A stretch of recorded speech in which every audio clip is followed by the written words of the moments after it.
The sixth plenary meeting of Habitat, United Nations Conference on Human Settlements is called to order.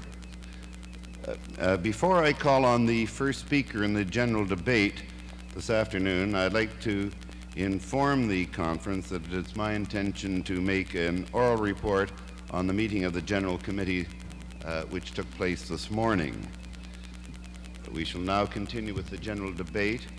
The first speaker this afternoon is the Secretary of State for Planning of Algeria, His Excellency Abdallah Khoja Kamal. I invite him to come to the rostrum now.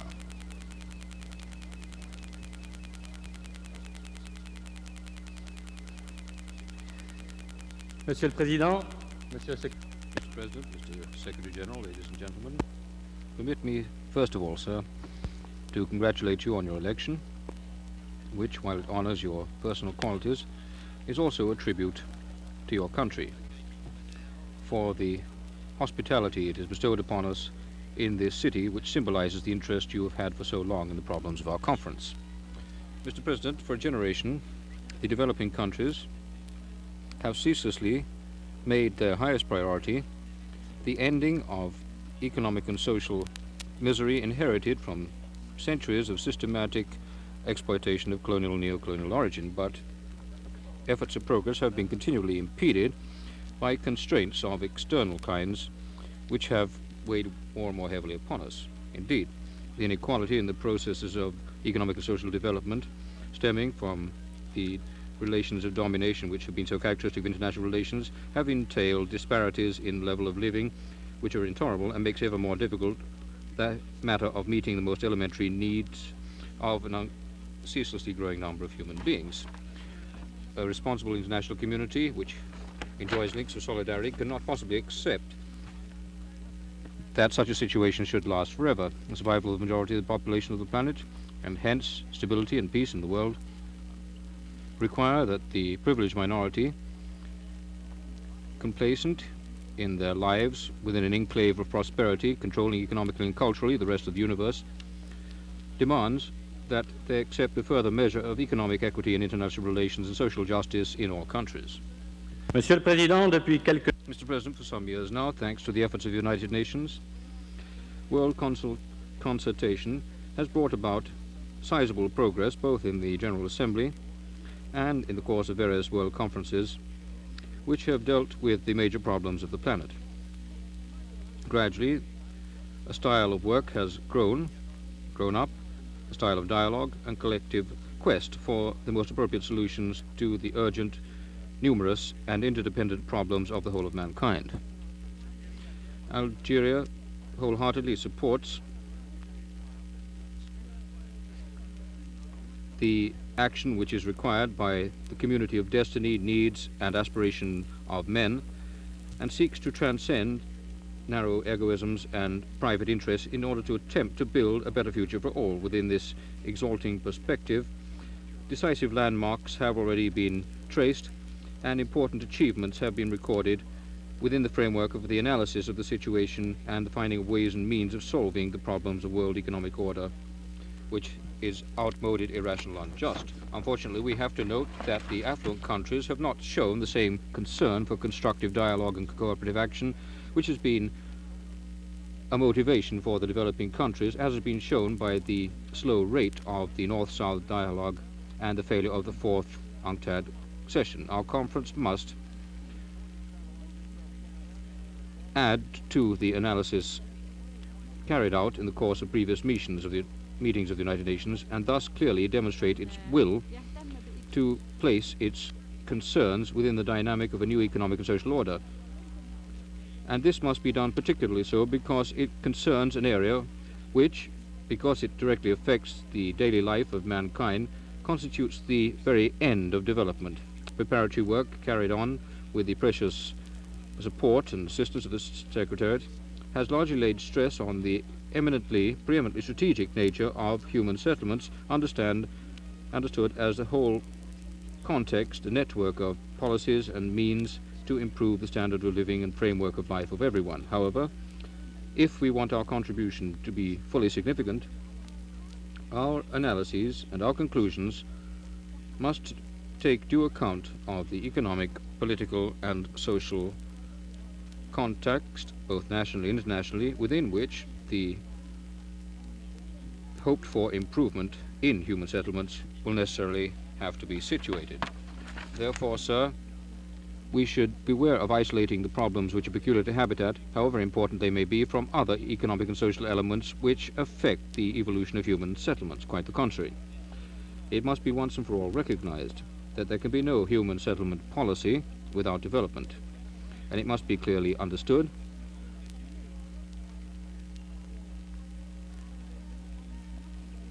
that it cannot possibly come about of its own accord. The central problem remains in the final analysis that of the right to development of all peoples for the benefit of the greatest number. We therefore must give a positive response in all justice to the urgent problems related to progress and the dignity of man in their totality. The realization by all of the scope of what has become known as the crisis of human settlements is certainly salutary. But the fact of recognizing how important it is not sufficient in itself to determine the nature and the scope of action to be undertaken. Therefore, we must analyze the actual reasons which have led most countries to the present deplorable situation. This objective analysis shows very well that it is fundamentally the direct result of a long historic process of domination and exploitation.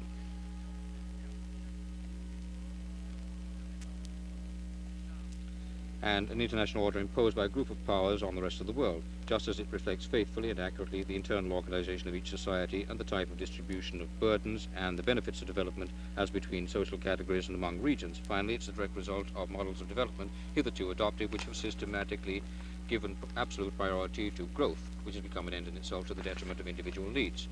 This reflection about the past is particularly necessary if we want to understand present problems, and the nature of the human settlement crisis arises in different terms for developing countries and for developing countries. However, for the former, the essential problem is that of distribution and use of the abundant resources and the search for technical and juridical solutions which would reconcile collective interests with private commercial interests for peoples who are ravaged by malnutrition, underemployment, material and cultural poverty. The major concern of those people is that of survival. For them, the priority of priorities is that of the struggle for global development. Development built and geared to the satisfaction gradually of the essential needs of all, first of all, the have-nots. Whereas for the affluent countries, what is at stake is the issue of what to consume in order to protect a certain quality of life. For the poor countries, the problem is on the contrary, that of satisfying the most urgent needs of the have-not people at a strict minimum level by facing up to total transformation of their conditions of living without waiting for them to meet the criterion of solvency. Mr. President, there are situations where the necessary will to act is no longer sufficient. If we want national efforts to be able to bear fruit, profound reform of structures and conduct is necessary. We think about ways and means, in fact the ends of economic development. Renovation is what we must think about. Models and systems presented by the economic order we have known so far have entailed crises for those societies themselves which benefit from this order. The developing countries have had to take different paths. The improvement of the situation of their human settlements requires development oriented resolutely towards the satisfaction of the needs of a growing number. Development which would preserve itself rigorously from a double temptation, that of copying artificially external models without discrimination, and also that, for the sake of tradition, wishing to adopt a pacifist attitude. Algeria, for its part, is pursuing the principle that there could be no isolated policy of human settlements and is basing its economy within the framework of a global approach to development which should make it possible for it to bring about a triple objective, that of forging the independence of its economy, implanting the basis for authentic development, ensuring necessary conditions for the promotion of man and his free flowering. L'ensemble. And And this is indeed the situation which assumes that human settlements are an integral and essential part, because it's important to satisfy as rapidly as possible all the complex material and cultural needs of all, beginning by the people who have least.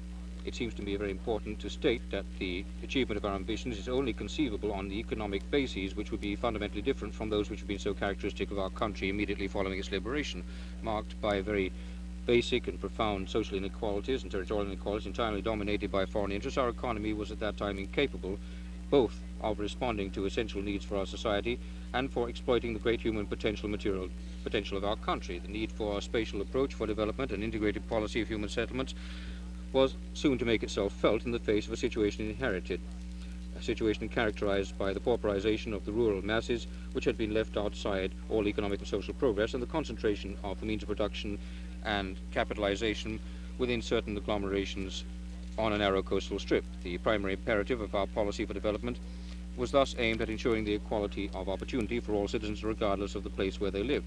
Thus, the greatest efforts of development were geared to, and are still geared to, the least privileged regions which have benefited from specific programs. It appeared also fundamental that the population concerned should take in hand to a growing extent their own future. It was within this context that decentralized departments were set up to promote and manage the bulk of the development action.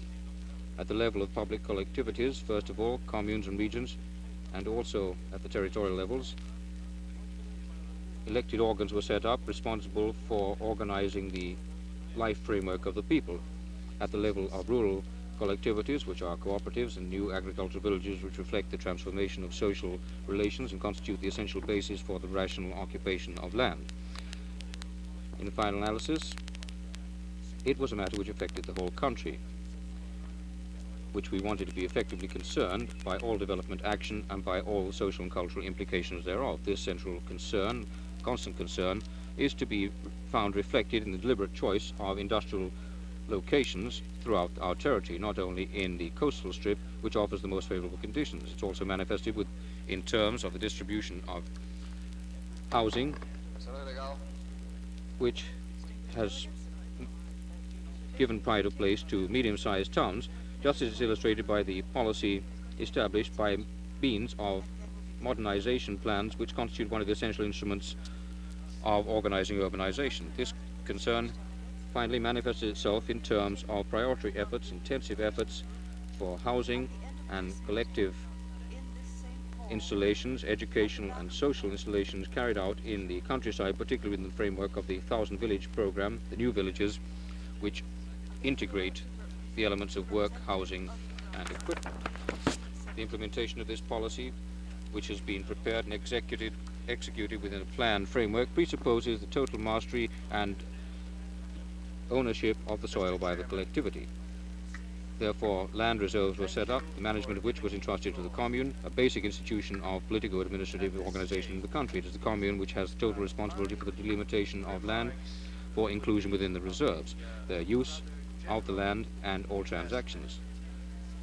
Within this framework, the law of ownership of private persons was limited simply to the area necessary for the satisfaction of their family needs. Mr. President, our experience has taught us that there can be no policy of human settlement if the necessary instruments are not established, particularly rigorous planning of investment and distribution and an advanced land policy, nor can there be any policy of human settlements which does not fall within the framework of a global policy of social justice, taking account of the needs of the most underprivileged, nor can there exist any policy of human settlements without the participation of all in the implementation and development, whether it be at the national or local level, by making collectivities responsible for the definition of the priorities of needs. Nor can there be any policy of human settlements if domestic conditions of global development are not met. C'est dire qu'enfin, il ne... In the final analysis, there could be no improvement of the situation with regard to human settlements in the third world countries as long as relations between developed and our own countries continue to be marked by inequality and domination. Mr. President, our planet is going through a difficult transitional period because of an order imposed by an minority of countries, transition to a new order built with the participation of all states and in accordance with the aspirations of all peoples to equality, equity, and solidarity. Generalizing development to all countries of the Third World requires a reorientation of the means of production and consumption in the affluent countries in the direction of the elimination of extravagant use of resources from the planet. The demarcation line in the present world today is between those who are clinging defensively to their privileges of a minority and those who are fighting for the realizations of conditions of survival for the immense majority of mankind. In the face of the planetary design proposed by the least privileged, the developed countries have shown a total lack of political will to translate into facts the objectives which they have tactically subscribed to out of fear of the third world struggle being extended to all fronts. Our conference, because it is dealing with the major problems of mankind, must demonstrate in facts the capacity of the world collectivity, the community, to meet the profound aspirations of the peoples of the world. The central problem of our time is and remains, in spite of the acuteness of certain particular aspects, that's the ways and means for total development, which will be as rapid as possible of economies and societies which are at the present time incapable of meeting the minimal needs of men. This requirement for global development is a condition of and alone can guarantee the coherence, continuity, and effectiveness of any policy of human settlements by ensuring the material and cultural promotion of all, particularly those who have least. Within this context, our conference would fail to achieve its objective if it did not take into account the tragic situation of millions of human beings who have been the victims of imperialist aggression, racial discrimination, particularly in Africa, or reduced, as in Palestine or the Western Sahara, to the status of refugees condemned to live in intolerable conditions. I have no doubt, Mr. President, that the work of our conference will be able to match the hopes reposed in it by all the forces of justice and progress and will thus meet the expectations of all the peoples of the world. Thank you.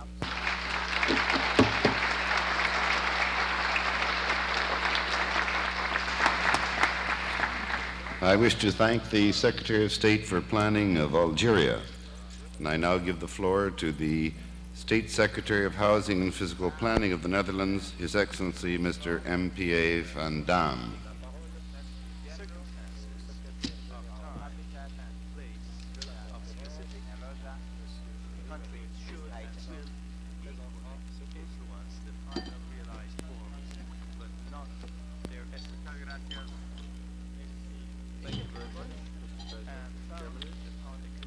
Mr. President, distinguished delegates, the way people are housed and their living environment are very important for their well-being. Therefore, housing should be considered as and dealt with as a merit good. Together with food and clothing, good shelter belongs to the basic needs of man. The care for proper housing conditions should not be determined by the old economic concept of laissez-faire and by the market mechanism in terms of supply and demand. The securing of adequate housing for all sectors of society should be a promotional concern for the public authorities as part of the total concern for the economic and social well-being of the people. That's why this United Nations Conference on Human Settlements is, in our view, a momentous and logical consequence of the widely felt concern with the quality of life in our societies and in the world community as a whole. The Stockholm Conference on Human Environment selected in its action plan the planning and management of human settlements for environmental quality as the first priority area, and the United Nations General Assembly fully endorsed this approach. The quality of life in our societies and the basic needs of our peoples were in fact also the main themes of other recent world conferences held under the auspices of the United Nations, such as the Population Conference in Bucharest, the World Food Conference in Rome, and the Women's Conference in Mexico City. Population growth, rural development and the need to increase food supply, and finally, the role of women in housing and urban development are very relevant for the planning and management of human settlements. All these various concerns are interrelated and translated into recommendations and action programs directed to the world organizations, member states, and all other organs of the international and national community. We do not consider the present conference as an isolated event. We look at it from the viewpoint of the totality of international and national endeavors to improve the quality of life. This conference, in the first place, is about people, their lives and their basic needs. Put in some wording of the Universal Declaration of Human Rights, it deals with the establishment of a social and international order in which the rights and freedoms of peoples can be fully realized. As I indicated, we consider this conference as a people-oriented endeavor with due priority to the needs of the least advantaged people. This is rightly stressed in the draft Declaration of Principles and in the other conference documentation. In devising human settlement policies, the human factor is the primary aim, both in political and in social terms. Referring to political considerations, I have, among other aspects, in mind that human settlement policies should not be used for the sake of forcible manipulation of people or groups of persons. I also think of basic rights and freedom of individual persons, such as freedom of movement and respect for the personal security in the use of shelter, to which Barbara Ward drew so aptly our attention in her publication titled Human Settlements, Crisis and Opportunity. Another leading political and social concern relates to the needs of the underprivileged, the weak and vulnerable groups in the society. In this respect, I consider a number of recommendations for national action of crucial importance, in particular insofar it is recommended that, and I quote, first, human settlements must contribute to a more equitable distribution of the benefits of development over the different regions and amongst different groups. Second, planning at neighborhood level should give special attention to the provision of the facilities required for the daily life of the inhabitants, with special emphasis on the needs of women, children, the elderly and the handicapped. Third, the informal sector must be supported in its effort to provide shelter, infrastructure and services for the underprivileged majority. Fourth, newcomers, squatters and other so-called marginal populations should be assisted in the provision of services, especially those to which they have already contributed by spontaneous initiative. By singling out these recommendations, I do not want to neglect the numerous other recommendations for national action, which we consider as an excellent program for a comprehensive human settlement policy. I only wished to underline the principle of social justice as a guiding element in our concerns. This principle should be the primary leading and underlying thought in every national development policy and strategy. It should also be the basis of the so-called comprehensive and integrated approach in the field of human settlements, in particular when dealing with the just mentioned informal sector. Plans, programs, strategies, in short, government action, in particular in the informal center, must be aimed at and provide for concrete facilities and possibilities for the improvement and enhancement of the quality of life of the people. This should happen on the explicit basis of the already existing physical situations and in complete accordance and harmony with the social, cultural and economic values of and within these areas. It is one thing to draw up policy guidelines and programs. It is another thing to implement them. The latter requires, among many other things, the political will at all levels of government, local, provincial and national, to establish priorities and to take initiatives. The planning machinery in the Netherlands provides for the necessary general guidelines including financial assistance in appropriate instances being given from the top, while at the same time initiatives at local levels are stimulated. National authorities are responsible for guaranteeing the necessary coordination and consistency in the human settlements policy. The promotion of initiatives at the base ensures the direct involvement of the people in their own communities. The conference documentation rightly highlights public participation as an instrument of the political processes of decision-making and as an element of the political of a truly democratic society. Popular participation cannot be achieved by legislation only. It also requires effective channels of communication and information. We have to draw upon knowledge, inventive ideas and other skills available among the people. In this matter, active popular participation and effective use of human resources and potentials go hand in hand. It's also for this reason that we favor the widest possible participation of non-governmental organizations and other community organizations, voluntary groups and professional bodies in activities in the field of human settlements. Securing their knowledge, experience and cooperation is indispensable at national and local echelons, but no less for the work of the United Nations. Allow me, Mr. Chairman, one last remark on this issue. We consider the concept of self-help, the action by the population itself, one of the most appropriate and direct forms of popular participation.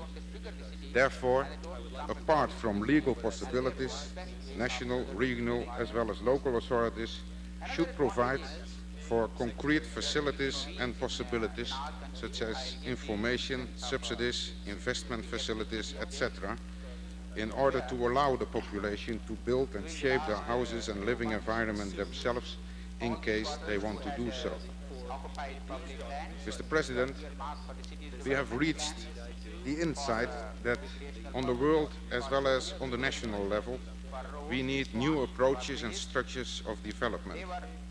The Prime Minister of the Netherlands stated a year ago at a symposium in The Hague on a new international economic order, and I quote, "The real choice we have to make is between sticking to our present system, which is largely guided and manipulated for the benefit of the rich countries, and opting for a system that tries to find solutions for the problem around an equitable division of income and property, scarcity of national resources, and spoliation of the environment. For that reason, the demand for a new international economic order is both relevant and timely." End of quotation. This means in practice that we have to move from obsolete development concepts which too often disregard social and environmental consequences and serve only privileged peoples and persons to alternative development models firmly grounded in the people of the countries concerned. The main difference between the traditional approach and new departures should be that the latter recognizes the crucial role of human settlements in the development of human societies in general and in the developing regions of the world in particular. It's also on this understanding that my government favors that the follow-up policies and activities of this conference be structured as part and parcel of the economic and social development sector. In meetings of the Preparatory Committee for Habitat, the Netherlands delegation stressed the following, and I quote, "In Vancouver, governments should not only in principle declare themselves willing to cooperate in the implementation of the programs, they also should in practice be sufficiently prepared and ready to do so. This implies that recipient countries must have identified their needs and that donor countries must know in what area and to what extent they can contribute, not only at the multilateral level, but also and in particular at the regional and bilateral level. Donor states should not wait until the needs in the field of human settlements have been identified and indications have been given on ways and means to fulfill these needs. They must anticipate on this by identifying and qualifying their assistance capacity, especially with regard to the proposed programs. Also, they should elaborate views as to how this capacity could be used. Therefore, states should, already before the conference, work on an integration of the aspect of human settlements into their foreign development cooperation policy, especially in the field of technical and financial assistance. The final results of the conference then will have a framework to fall into. This, in our opinion, is of great importance for a fast and proper implementation of programs for international cooperation, and that is the end of the quotation. In the Netherlands, the issue of the integration I just mentioned has been taken up already some time ago. With the results of this conference in hand, we hope to accomplish this work in due time.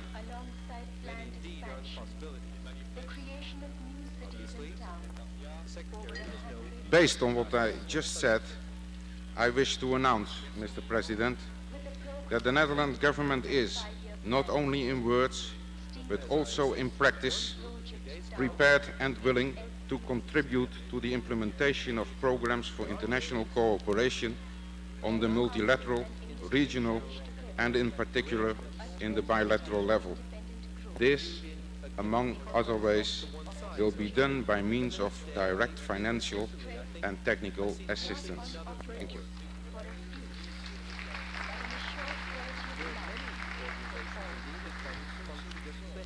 I thank the State Secretary of Housing and Physical Planning of the Netherlands. And now the next speaker is the Director General of Environment, Housing and Community Department of Australia, the Honourable Dr. D.F. McMichael. I give him the floor.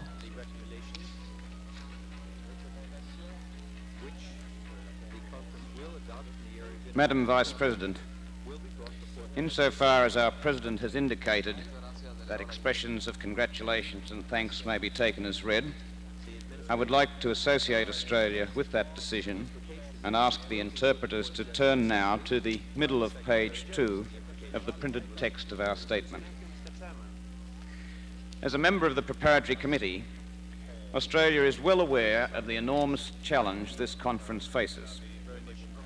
As the issues to be debated have been hammered out and the recommendations and declarations drafted, we have been reminded constantly of the need to establish priorities, of the validity of the thought that when everything is important, nothing is important. With this dedication to priorities in mind, and with a determination to contribute according to our experience and resources, we wish to draw attention at this stage to some key aspects of the human settlements challenge. During the last 40 years, Australia has been the welcoming recipient of one of the largest mass migrations of human beings in history. Today, 1/4 of the Australian population, over 3.5 million people, were either born elsewhere or have at least one parent who migrated to Australia. Over 100 migrant source countries have contributed to Australia's present population. Most of the people who came to our country settled in the cities. This was understandable, but in doing so, they contributed to the very real strains on our capacity to plan and achieve the rapid development and redevelopment which is a concomitant of urban growth rates at times approaching 10% per annum. That we were able to succeed in a physical sense is a matter of history. At the same time, we recognize the problems we face in a social and cultural sense. We have attempted to share with you some of our experiences in planning the development and redevelopment of our cities in the film entitled Living with the City. While we do not pretend to have found all the answers, we do believe that we have made some significant steps in the right direction, among which is the adoption of various processes by which the residents themselves are actively involved in the conscious choices which must be made. At the same time, we have been witnessing and coping with a less publicised, but in many ways just as significant movement of people within Australia. That is, the shift of people from the large cities to human settlements on a much smaller scale.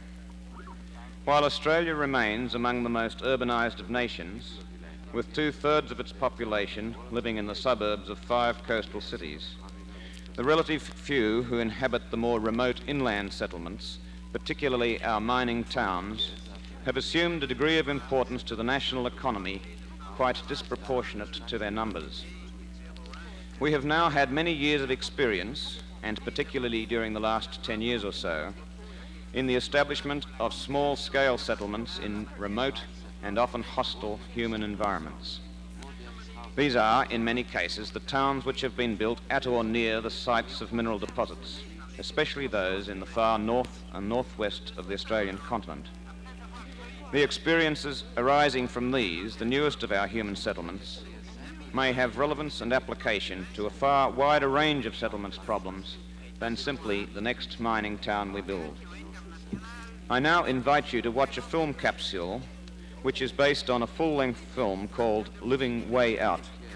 And as you do so, please consider the idea that mining towns may be seen as microcosms of human settlements planning, from which it may be possible to learn lessons for application on a much larger scale. Capsule, please.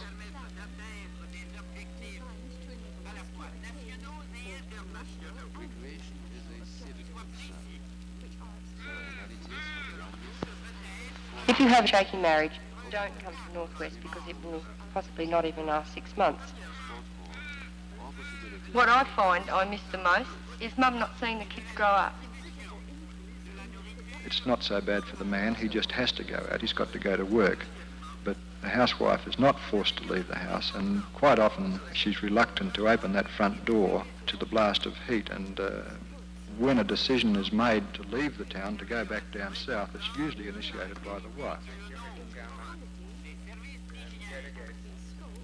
The turnover figures have been as high as 120% among married couples, and in fact it's still very, very high compared with normal community turnover figures.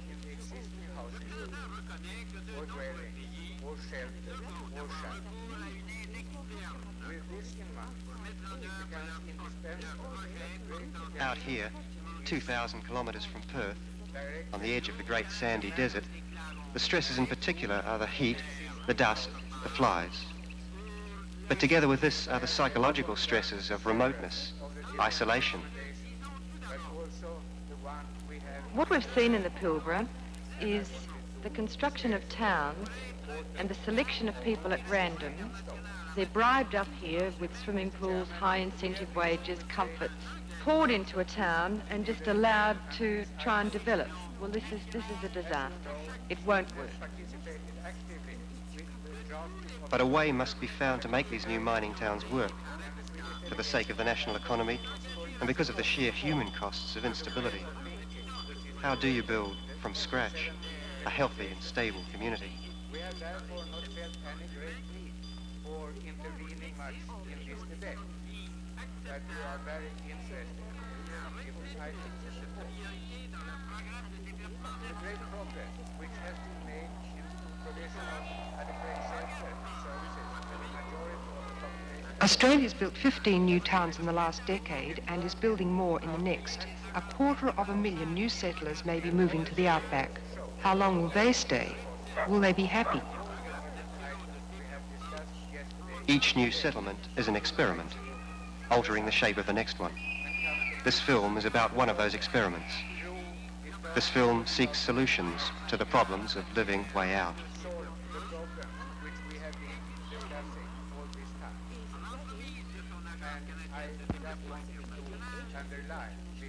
Madam Vice President, let me touch on just one or two issues which are seen close up in the capsule we have just viewed and which are developed in the full-length film.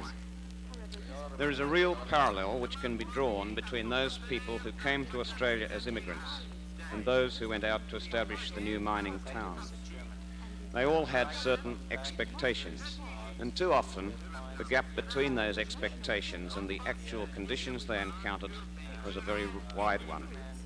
This was and remains one of the main reasons why people depart from these settlements much sooner than they expected to do, at considerable economic loss to the nation and probably to themselves. Solutions to this problem, such as the screening of applicants, the use of preparatory awareness programs about conditions in the new environment and so forth, which have proved successful on the micro scale, may also be appropriate on the macro scale. Another lesson emerges from the fallaciousness of the idea that the provision of excellent physical facilities, swimming pools, air-conditioned houses, etc., will, of themselves, create or even foster a healthy sense of community among the people sharing them. The notion that planners can predetermine what is best for any community may be no more valid in the metropolis than it is in a mining town.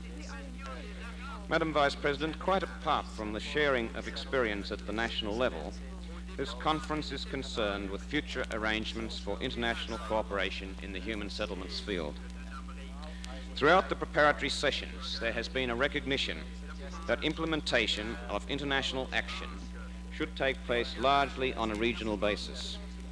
Few could disagree with the logic of such a proposal, provided each region, because of uniformity or at least similarity in, say, culture, geography and climate, were to lend itself to such planning.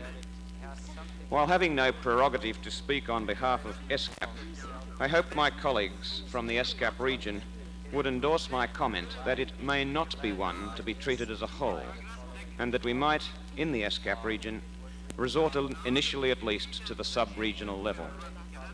This is not to say that Australia would seek to divorce herself from the problems of the region. Rather, we would seek to promote the identification of the diversity of the problems of the ESCAP region as a first step towards solving them. Even within Australia, we experience a polarity of human settlements conditions which makes it difficult, if not impossible, to find solutions which can be relied upon to work equally well in different parts of our country.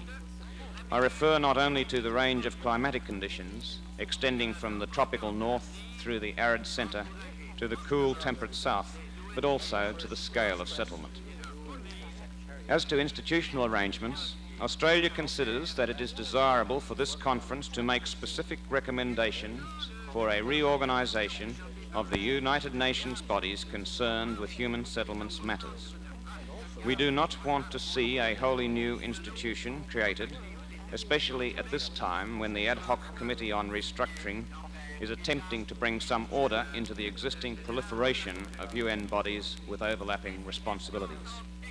At the same time, we do believe that human settlements problems are of such magnitude as to warrant a specific focus for policy and planning of human settlements activities within the UN system, and that this conference should clearly identify the characteristics of such a focal point, and that it should be brought into being as soon as possible by the reallocation of human and fiscal resources from among the existing bodies.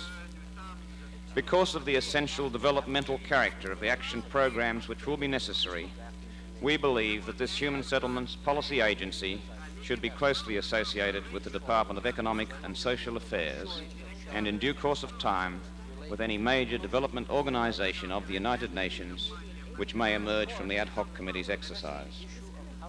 In conclusion, Madam Vice President, let me say once again that Australia regards this conference as one of major significance, since it is concerned with what may well be the most profound problem facing mankind today. We hope that during these 2 weeks, the nations participating in it will do their utmost to place the welfare of mankind ahead of any narrow national self-interest. Thank you, Madam.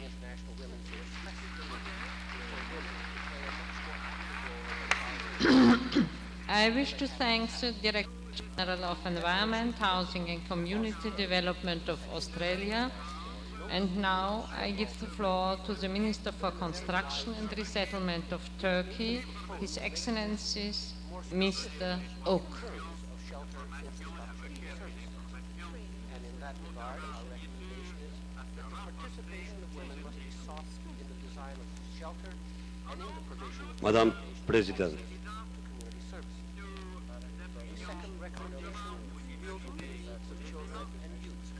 Switzerland has proposed an excellent addition to the declaration.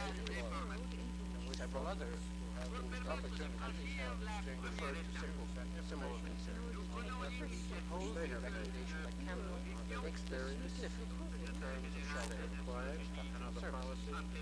Which they have set for children and youth should be accompanied by a common program of such services which is daycare and daycare services. A conference of this size is likewise designed to serve this purpose. Madam President, we are convinced that the policy of human settlements must be integrated within the general framework of a development strategy. The improvement of living conditions in human settlements and the satisfaction of the fundamental needs of the human being are the two objectives which are very closely linked in the social and economic plans of countries. It is obvious that the importance which is granted to these objectives depends upon the level of development of each country. Behind many problems of human settlements, we find that there is a mediocre level of development, and that is why we feel that we should determine the priorities depending upon the objectives of national development. In Turkey, since the first five-year economic plan, the attainment of an accelerated growth rate was considered as the basis for a sound strategy. Within this context, a number of measures were taken with the view to bringing about social development and to increase the standard of living in human settlements. This approach called for the introduction of a fresh dimension, space, in the working out of social and economic plans and the use of new means. In my country, the strategies dealing with regional development, the planning of metropolises, rural development are carried out through these means. Among them, and just to quote a few, I must mention the sectorial guiding plans, the industrial domains or zones, tax relief and exemption, overall projects for urban development, and the central village projects which are being carried out in Turkey today. Madam President, I should now like to show a film. This is an example of our work in the field of urban development. May I have the film, please? Mr. Chairman, my delegation is a little bit worried about the effects of recommendation C17 as it's drafted. In general, we are in agreement with what has been said on this matter. Are we to understand, Mr. Chairman, that instead of trying to solve housing problems, we should make it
designed to bring about an interregional balance and to fill the gap between the rural and urban environment.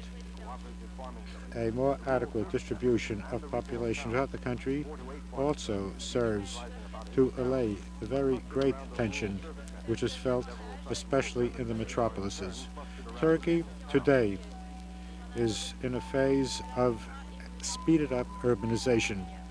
Governments are convinced that they must assume a larger responsibility for the management and the use of land which is available for human settlements.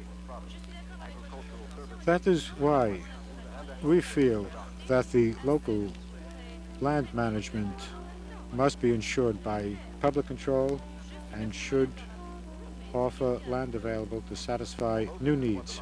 Public intervention is assured in Turkey through the land board, the relevant organization charged with the expropriation, planification, and the location of the land which has been expropriated, or the rental of this land rather. This board also has powers which enable it to assign ownership of expropriated buildings. The land board has been set up to forestall speculation by ensuring urban growth and by facilitating the construction of new shelters, new building, and new industrial and tourist sites.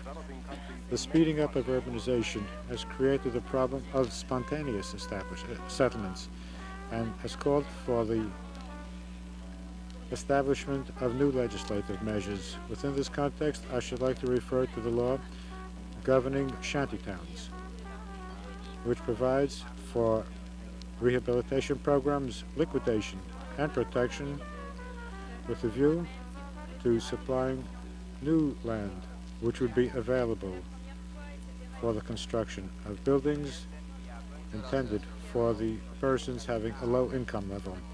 The law also provides for ensuring the adaptation of these newcomers to the urban environment. Fresh measures were introduced in our present law with a view to bringing about a more reasonable, rational use of the coastal zones, rivers and lakes in keeping with the public interest. A measure of control, a similar one, was also introduced in those areas which are of particular importance from the point of view of regional planning, industry, and tourism.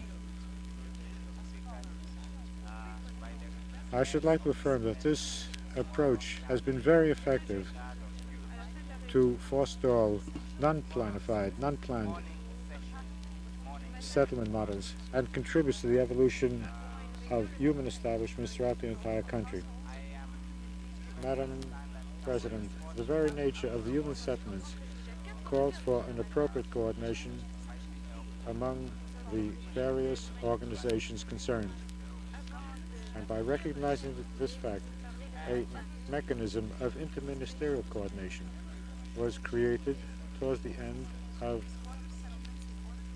beginning of 1970. This mechanism, which is on a national level, is made up of the Development Coordination Board, the Environment Board, and the Board for the Preservation of Historic Sites and the Cultural Heritage. Madam President, before concluding, I should like to refer to the problem of the natural disasters and catastrophes which interest all my colleagues, I am sure. I do not wish to go into the details of this problem, but I shall confine my remarks to stressing its international aspect. I feel that the cooperation which provided for this purpose must encourage regional and interregional cooperation with a view to bringing about effective economic assistance. Moreover, I should like to point out that efforts must be combined to tighten the cooperation on social investments. developing countries are quite right in granting priorities to productive investments. The organizations within the United Nations system would serve better the spirit of habitat to the extent that they would increase the volume of their assistance granted to developing countries with a view to helping them to achieve the social goals which they have set for themselves. I trust that the forum which will be created within this body with a view to ensuring an exchange of views and technical information will represent a step forward towards mutual understanding and cooperation among all peoples of the world. Thank you, Madam President. Thank you, Mr. President.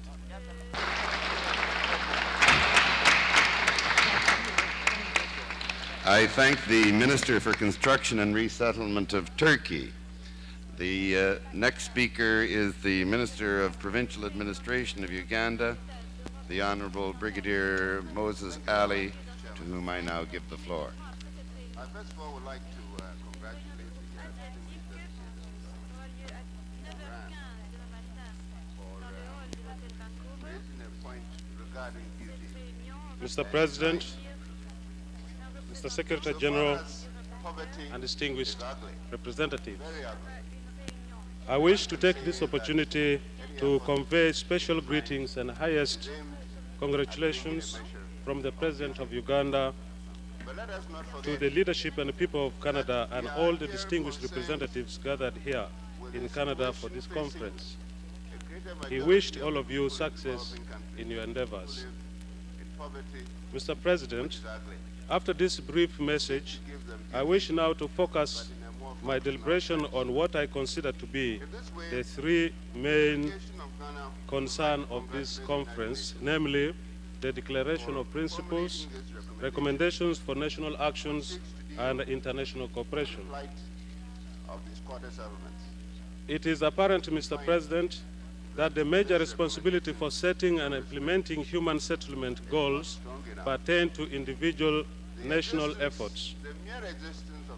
Therefore, principles, actions, and international cooperation formulated and affirmed at a global level can only be conceived as a collection of experiences, solutions, and aspirations which will stimulate and promote additional national efforts in the field of human settlements.